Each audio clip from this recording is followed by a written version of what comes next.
think one of the things that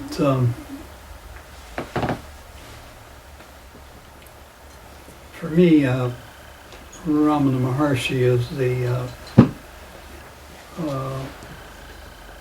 most, for me, the most influential teacher of non-duality.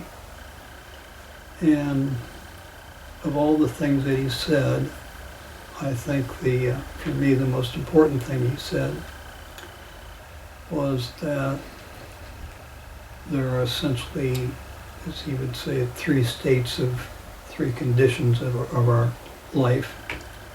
And that is the awake state, like right now when we're alert, the dreaming state when we're in bed at night and the mind is still operating but on a different kind of a level, and then the state of deep sleep.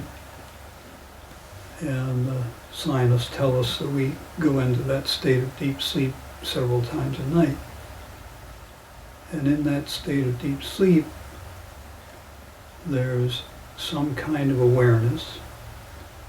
If somebody were to pinch you or yell fire, you'd wake up. But there's no sense of being aware. There's no sense of being someone. There's no relationships. There's no world. There's no universe.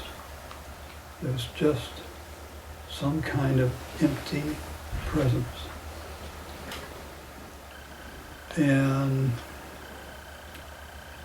presumably, if you were to die in your sleep, you wouldn't even know you had died.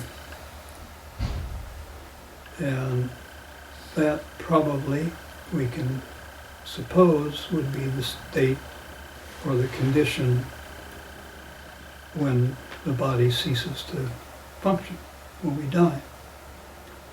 The state of emptiness. And in that state of deep sleep, nothing matters to us. So all that appears when we are awake is a function of thought. And all of our ideas and judgments and presumptions and so on arise from that. And of course, the most fundamental thought that arises is the I thought. That there is someone here and all else is not me. Me and not me, all else. The fundamental duality. And out of that, all else arises. So these teachers sometimes talk about being asleep while being awake. And essentially that's what they're talking about. They're talking about this state of emptiness.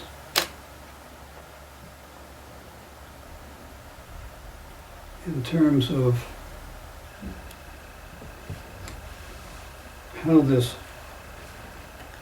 life force seems to operate, there seems to be something benign about it.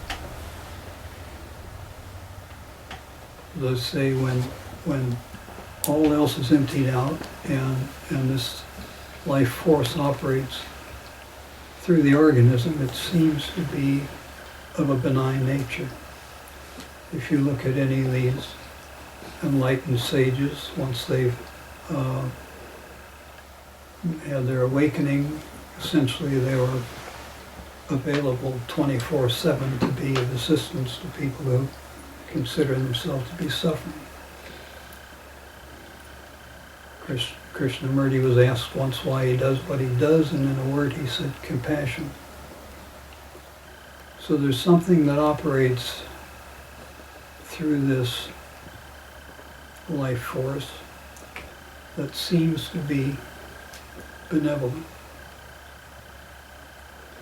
And when you are open to the operation of that,